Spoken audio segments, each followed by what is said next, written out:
It's the Locked On Podcast Network, your team every day. You are Locked On Bengals, your daily Cincinnati Bengals podcast. Part of the Locked On Podcast Network, your team every day.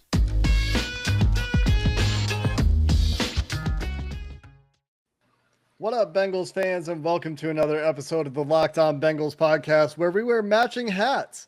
I'm your host, Jake Liscow. He's your host, James Rapien. We've got a big Joe Burrow update coming for you today. We've got 3 days of practices to try to catch up on. The Bengals are off on Monday, so we have a little bit of wiggle room here, James, as we try to catch up on everything. We're going to start with that Joe Burrow update. Part 2 of the show, we're going to talk a little bit about what's going on the interior of the offensive line.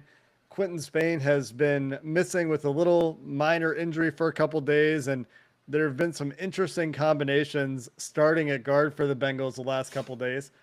We're going to wrap up with some injury notes on some of the more prominent players on the team who are dealing with some injuries, and we'll get a kicker update because, you know what, I'm impressed with the Bengals' 5th-round kicker, and I've talked a lot of smack about using a pick in the draft on a kicker, and today I'm going to say nice things about Evan McPherson. But we're going to start with Joe Burrow, who, according to Zach Taylor, James, officially will not play in preseason game 1 specifically. Didn't rule out the whole preseason, but game 1 sounds like has been decided. And that's fair. I don't think that's a shock to anybody, right? Why roll him out there on August 14th when you have 2 more preseason games? And if you do decide to get him some preseason reps, you have that opportunity. So not a shock at all, but certainly something that I'm happy that Brian Callahan basically said Saturday, Zach Taylor confirmed it Sunday. And I do think that it's almost good that you're not going to do that because it would almost feel rushed. And I don't want to feel rushed, especially when there's a lot of uncertainty, which we'll get to in segment 2, surrounding this offensive line.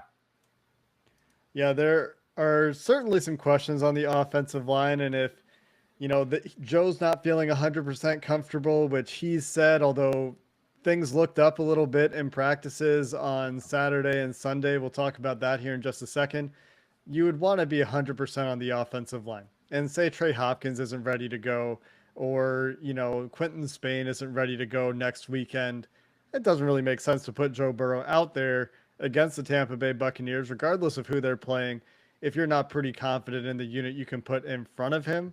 And James, I was thinking about this.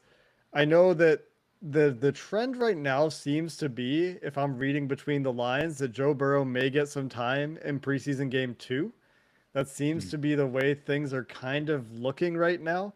If you look at the implications of the way people are talking and Joe's real consistent desire to play in preseason games.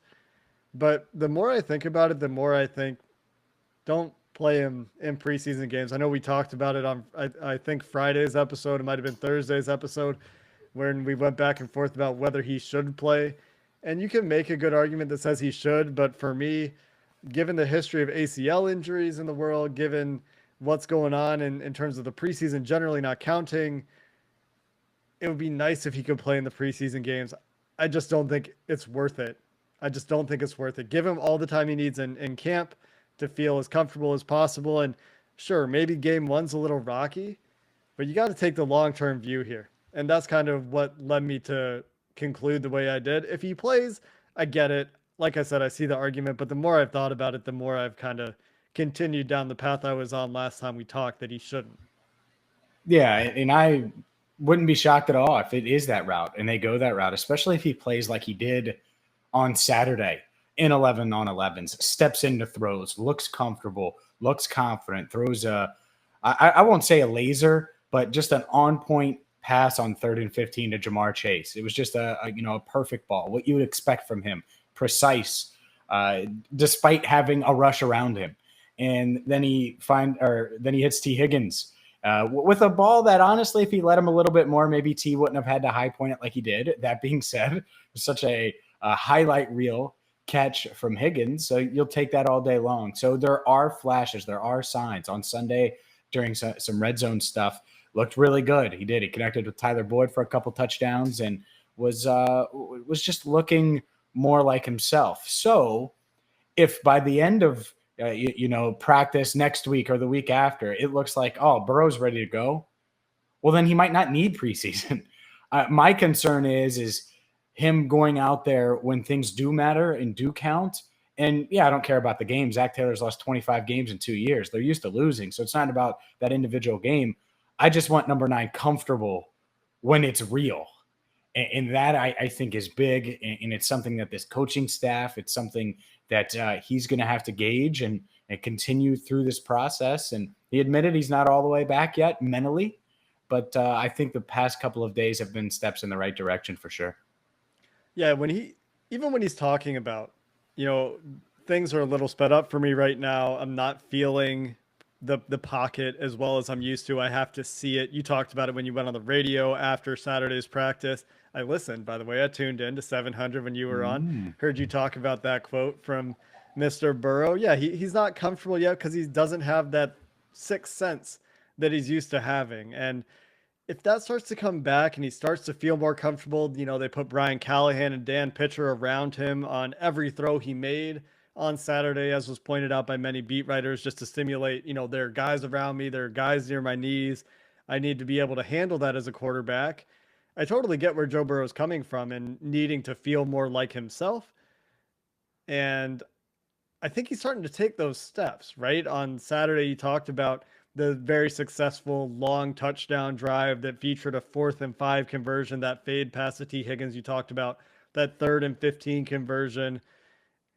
Not a whole lot on the other 2 drives, but you take a long, extended, efficient drive from Joe Burrow when you get it, especially on the heels of his comments and in front of fans. That's got to bolster confidence a little bit. On Sunday, there's a clip that's going around out there where he pulls the ball down. There's a little bit of pressure. Mike Jordan working at right guard, getting bull rushed by Sam Hubbard. We'll talk about Mike Jordan playing right guard in segment 2. But Burrow, after pulling the ball down a couple times, steps up and scrambles. And this is apparently the first time he's done that and taken off upfield during a practice. So some fans were heartened by that he was moving well enough and confident enough to kind of tuck it and run. So maybe some big steps forward after he expressed where he was at in that press conference and then had 2 good practices in front of fans, it sounds like, this weekend. Yeah, it was certainly an encouraging couple of days. And even that scramble that you mentioned, it looked oddly similar since it was right up the middle to the one that he had week 1 against the Chargers last year that ended in a touchdown. And look, he looks the part still, right? He looks like he can still move and run and cut, all that stuff like he did. I think the athleticism's still there. It's just the confidence and the sure of himself. And hopefully this has given him a little bit more confidence over the past couple of days, having some success, being able to hit T. Higgins downfield, having some team success in 11-on-11, because they hadn't. Like, it's not like Burrow, I post videos all the time and clips. He looks fine on air, as he said, when he's just throwing to receivers. Even 7-on-7, he's been fine at times. But 11-on-11 has been brutal. And it's not just him. It was the offense as a whole.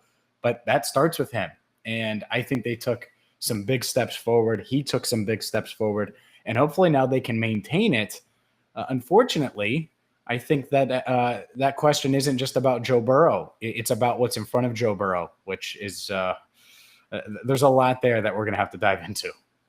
Yeah, let's get into that conversation probably coming up next, because the combinations that we're seeing at guard are intriguing to say the least. And some of Zach Taylor's comments on Sunday in particular about the candidates for this guard spot, I found to be pretty interesting, as an unlikely candidate has been with that first unit 2 days in a row. Do you know 85% of people who play daily fantasy sports lose? Is it really that surprising? I know I've gotten my tail kicked in on daily fantasy. You're playing against thousands of other lineups, not to mention experts. They have more time. You don't stand a chance. Well, now you do with Stat Hero. It's the first ever daily fantasy sports book that puts the player in control and winning within reach. Here's how it works. Stat Hero shows their lineups and dares you to beat them. You see the lineup and you go head to head, name your stakes, winner take all. You have the advantage. Stat Hero showing you their lineups ahead of time. No one else does that. All you got to do is go to stathero.com/locked-on and sign up for free right now. You can get 3 times back on your first play with going there. Again, stathero.com/locked-on. They're giving a 300% match. That's unheard of. So go to stathero.com/locked-on. We could use a hero, James.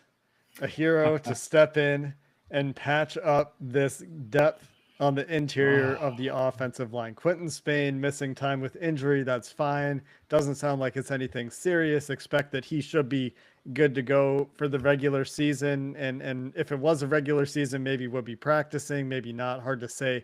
But the combination that we got on Saturday and Sunday featured Mike Jordan at guard and switching sides. So he's played left guard almost exclusively for his time in Cincinnati.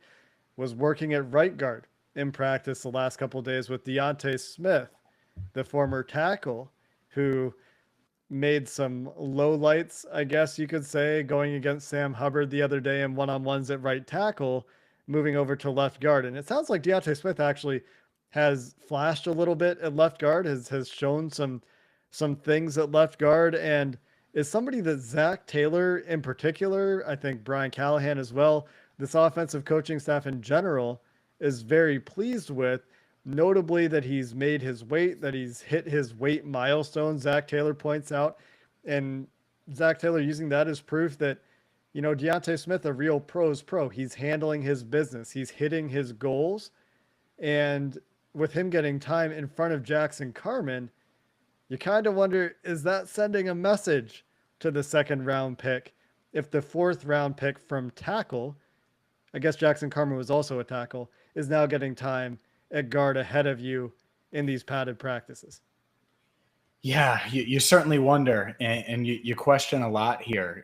Here's the positive. Let's start with that. Deontay Smith has hit all of his weight goals, as you mentioned. Zach Taylor pointed that out. Maybe you're right. That has an underlying point about Carman, but let's just leave him out of it for a second. Talk to Smith after practice. He's up to 320 pounds. We know he's got the long arms, the long wingspan, and apparently he's just been really coachable and willing to listen and do whatever it takes to make it, which is what you need when you're a 4th round pick out of ECU, even if you got the body type or the long arms or the potential to realize that you're going to have to do all of the little things. And it seems like Smith is willing to. Now, does that mean that Jackson isn't? I don't know about that. Here's what I do know is Smith is clearly ahead of Jackson Carman right now. And that, man, could you imagine if I would have said that a month ago? Just a month ago. It would have been like, are you kidding, James? Like, no way. Well, that's the case right now. But I do question this part of it. Because so there's the positive. The positive is Smith looks good, is at a good weight. And who knows, right? Maybe he does continue to impress as the preseason starts. The negative with this is they were already thin at tackle with Smith playing tackle. And now you're giving him reps at guard. And you know, maybe they do find the best 5, as Zach Taylor said. And maybe Deontay Smith is in there. But this is just, it's tough. It seems like they need to just find someone. They need to go get someone else just to help in this area, because Michael Jordan should never be starting for this team. And somehow he's getting a ton of reps with the 1 still at right guard. And I get it. He's still young. Good God. Are we doing this again for a 3rd year? Like with that's just surprising. He's playing ahead of Xavier Su'a-Filo, who is an injured, right? Deontay Smith getting reps ahead of Xavier Su'a-Filo. And the argument might be, oh, well, a veteran like Xavier, you know what you're getting. You need to see these other guys. Okay, I guess. But how long does that experiment last? How long until you get the starters together? There's just so many levels to this. And we're talking about guys like Fred Johnson. He's going to be, he's still dealing with the injury. When he comes back, I don't feel great about the tackle room. It's not like it's like, oh, yeah, Fred Johnson. Yeah, like it's just question marks. And, Deontay Smith outperforming your 2nd round pick that you were really, really high on. That's another one of those question marks and has me at least scratching my head a bit. Yeah, we'll have to see how this all pans out, I guess. That's the one thing. Like, as with Joe Burrow's rough practices, we probably shouldn't draw too many conclusions from a couple of practices over the weekend. But if this continues throughout the week and it remains Mike Jordan getting those first team reps, and then he's starting, against Tampa with Allen at quarterback, then what is going on with Xavier Su'a-Filo? And what is going on with Jackson Carman that these guys can't beat out Mike Jordan, who we've seen struggle and have seen struggle in camp as well. I mean, there hasn't been a ton of video, but I have seen some. And that scramble that I talked about earlier is probably actually a sack for Sam Hubbard working against Mike Jordan. And it's a positive for Burrow because he pulls the ball down. He finds a positive play, but he, one, couldn't find anybody open, as Joe Goodberry has pointed out on Twitter. And two, it's probably a sack that if Sam Hubbard doesn't let up on the play, right, and let Mike Jordan off the hook, because he wins that battle considerably. So I guess you've seen more than I have. Was that just a bad example? Or I know there have been false start issues with Deontay Smith and Jackson Carman, with Joe Burrow working in his cadence, which Brian Callahan is very fond of, but has that been representative of Mike Jordan, or do you think that he's taken a step? What are your observations there? I've seen nothing in that would convince me that he's better now than he was. And now I'm sure he is, right? He's in better shape. So I guess I could say that. Definitely looks like he's in better shape, but it's not like there's been any pop where, even in one-on-ones, right, where it's like, oh, look at that rep. Or, and I posted video and tweeted it out on Sunday of some one-on-ones. So check it out. I mean, there's a good rep from Billy Price, so it's not like, and I don't think Billy Price is a starting level lineman, but my point is you can notice the good reps pretty quickly. I don't remember saying that about Michael Jordan at all. Might have missed that one. Might have looked down when he went and had a pretty good rep or two. But yeah, it's that part is concerning, or more concerning than Deontay Smith. Because to me, I think they really like his physical tools and his attitude. And due to injuries, they're like, let's try him at guard here and just see. And it doesn't look bad. You mentioned Smith false starting. He did have a false start on Saturday, but he seems to have adjusted. And overall, I thought he was okay at guard. Now, does anyone feel comfortable with Smith potentially starting at left guard week 1 against the Vikings? I'm going to need to see a lot more. And the good news is there's plenty of time to see that a lot more over the next couple of weeks with the preseason and obviously more training camp practices. So we'll see. But the Jordan one is the one that has me scratching my head a lot. I thought it should honestly have been on the roster bubble at this stage, coming into camp. And instead it's not roster bubble. Is he going to start? Like what year is it? Like, what are we doing? And let me ask you this, Jake. And it was something some of the media members were discussing. Does it feel like they're tinkering with the offensive line? And I know they've had some injuries, but Jim Turner was known for tinkering with the offensive line, and that was kind of his thing. It seems like they're tinkering quite a bit for a non-Jim Turner-led offensive line room. I feel like I said this on this podcast in the last 2 weeks several times. Like they keep trying these different combinations, and some of it's due to injury and is understandable, but some of it is like, did Mike Jordan do something to earn that opportunity? Maybe he had a good day and Jackson Carman was having the false start issues, but then why not Xavier Su'a-Filo? Has he really been so bad that we're trying Mike Jordan at a new position again? Or has Mike Jordan been so good? And I mean, maybe in the coach's eyes, maybe he's doing stuff that they like, and he earned a couple days to try to show what he's got. And it could be okay early in camp, but I think I've said this before. I'll just put a date on it now. After the first preseason game, I would like for that first team offensive line to be pretty well figured out.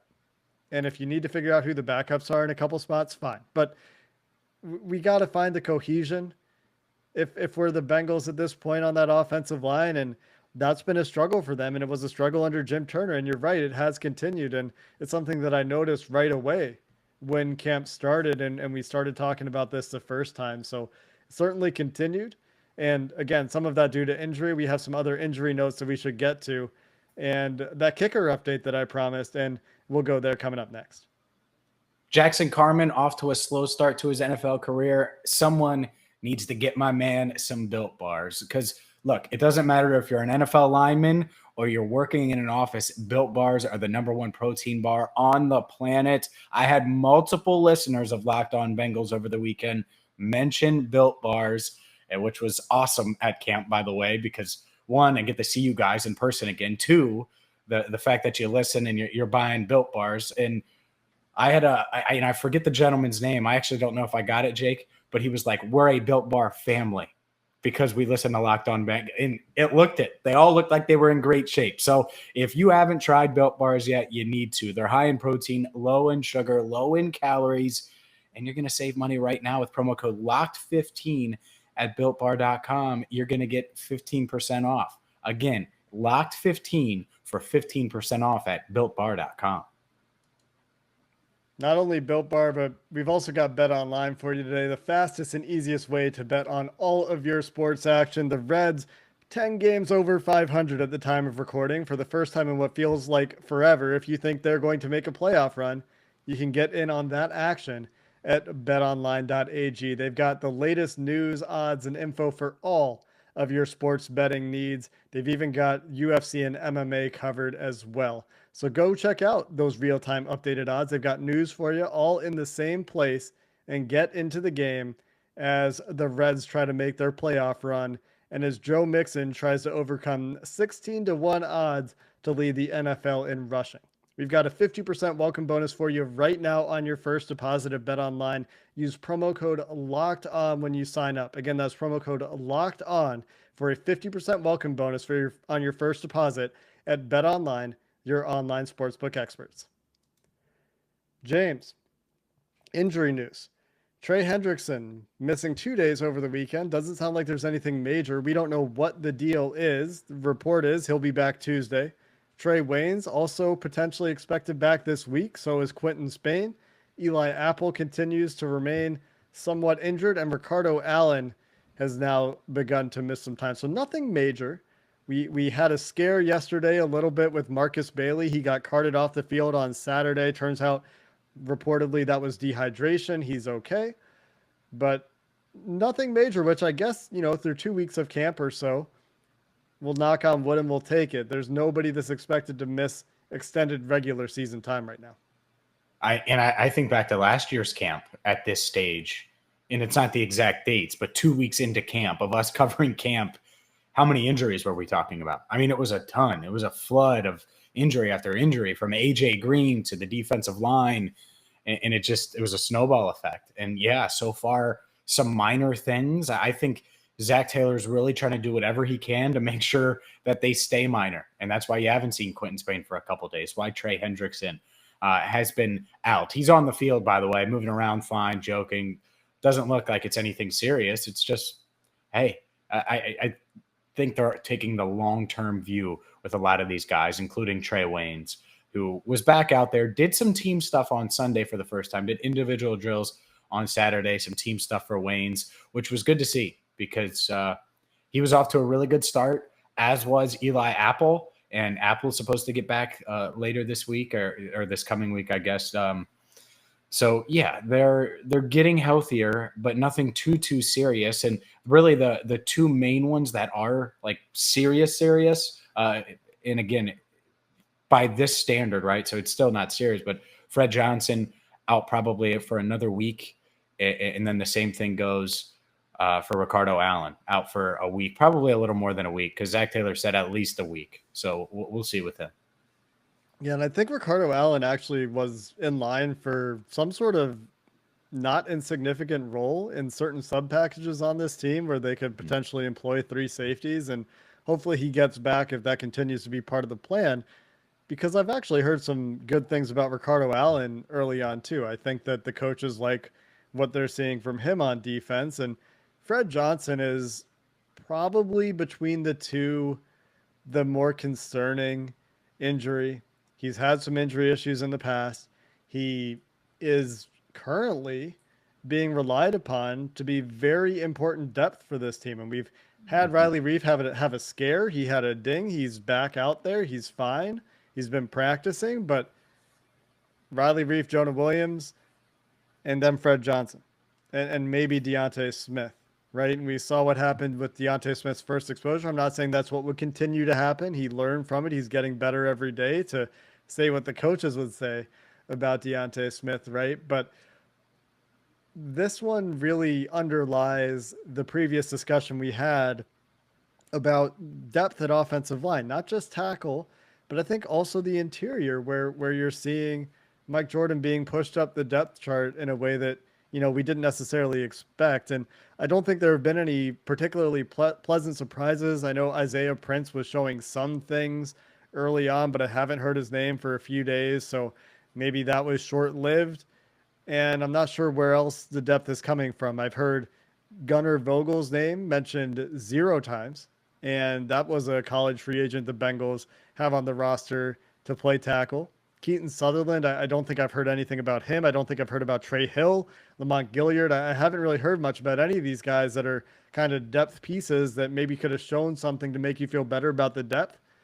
And as a result, with these injuries showing up with Quentin Spain and Riley Reif and Fred Johnson, it just kind of goes back to the thing we've been harping on lately, which is, can we find a way for this team to add some depth? Can the Bengals find a way, if it's a free agent or a trade or something, and maybe it's later in camp, to find a little bit more depth? They have to. They have to. It's so simple to me. And I think it's simple to most, if not everyone that covers the Bengals. I don't want to speak for them, but I think they would agree. And so the Bengals have to know it. They do. And you're right. Maybe they want to wait and see when they can actually evaluate these other 90-man rosters and see if there's any offensive linemen in the back end that they could add to increase that depth. But to me, they haven't built up enough equity for me to say, oh, well, yeah, they'll find a guy and they'll find a piece.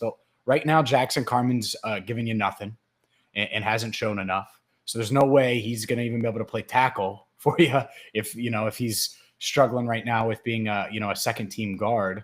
Deontay Smith, you're right, the huge question mark there. Fred Johnson, certainly unproven. Like, you just got to find someone. And I think there are guys out there that we've talked about, and unfortunately, they didn't, and they haven't, at least yet, they haven't added one. It could happen though, for sure. I'm sure it's more complicated than we think it is. It does seem simple. You're right. It seems like, yeah, just go get somebody. And obviously, there's more to it than that. But let's get to a positive note to finish things up, shall we? I have talked a lot about the fact that you shouldn't draft a kicker. The Bengals drafted a kicker, and immediately I got tweets about, oh, this kid's going to be the next Justin Tucker. Or what if he's the next Justin Tucker? And my initial response to that was, don't do this to Evan McPherson. Let Evan McPherson be Evan McPherson, and let's see what he's going to be. I still kind of maintain that the data, the overwhelming data suggests that you don't do better at drafting kickers, generally speaking, than you do as finding them as undrafted free agents. Generally speaking, NFL teams are roughly 50-50 at both, and it doesn't matter if you spend the draft capital or you find them as free agents. But I will say this, what I've heard out of training camp about Evan McPherson so far has been pretty impressive. He's making kicks consistently. He's making kicks from 50 plus. And the big question for him was always going to be consistency, because I think we knew he had a pretty big leg, and he's been showing that power consistently throughout camp. But the consistency with which he is making field goals has been pretty impressive. And I think if there is a competition with Seibert missing a few more field goals than McPherson has, McPherson is firmly in the lead before preseason games. No doubt about it. He's certainly number one. He was 3 for 3 on Sunday. Seibert only got 2 attempts. He did make both of those. But what I thought was cool is they were doing the hurry up drill at the end, and it was a very special teams laden practice. But you have to jog out there quick. The clock's running. 5, 4, 3, 2, kick. And he made it, just like he's made most of the other. I mean, I think he's missed two or 3 field goals all camp. I mean, and you're talking about probably 30 plus attempts right now. And I'd have to go back and look and see exactly, if I have every single one in line right or not. But I think that's about right. So he's playing really well. And I just think you look at him and you listen to the ball and you see how accurate he is. And it's not just field goals. I mean, he's great kickoff. He's good on kickoffs too. So I think it's his job to lose. I don't think he's going to lose it. And in a perfect world, and I'm going to continue to speak it into existence, Austin Seibert kicks well and kicks his way into some trade value, because who doesn't love a 7th-round pick? Yeah, let's get a 5th-round pick. Let's pull a Minnesota Vikings, Baltimore Ravens. That was the first thing we talked about. Let's pull a Kari Vedvik, right? Let's get some draft picks for a kicker that's not going to make the team. Anyway, good news on Evan McPherson. I am happy if he turns in to the next great kicker in the NFL. If he's Justin Tucker, I'm not complaining about it, and I'll be happy to eat crow. The whole point I'm making with don't draft kickers is you're just as likely to hit the kicker outside of the draft than in the draft. But hey, if they hit the kicker, that's what's important, because you can't leave points on the field or games on the field in some cases because your kicker gets a calf cramp at the wrong time. That's going to do it for this episode of the Locked On Bengals podcast. We'll be back tomorrow with some updates on some of the rookies that have been out there in training camp, some Joseph Osai talk potentially, some Jamar Chase talk. We didn't talk about Jamar Chase once today. Plenty of guys to talk about that we didn't get to today, with 3 practices and the Bengals being off tomorrow. So looking forward to getting you those updates then. Until next time, Bengals fans, hoo day, and have a good one.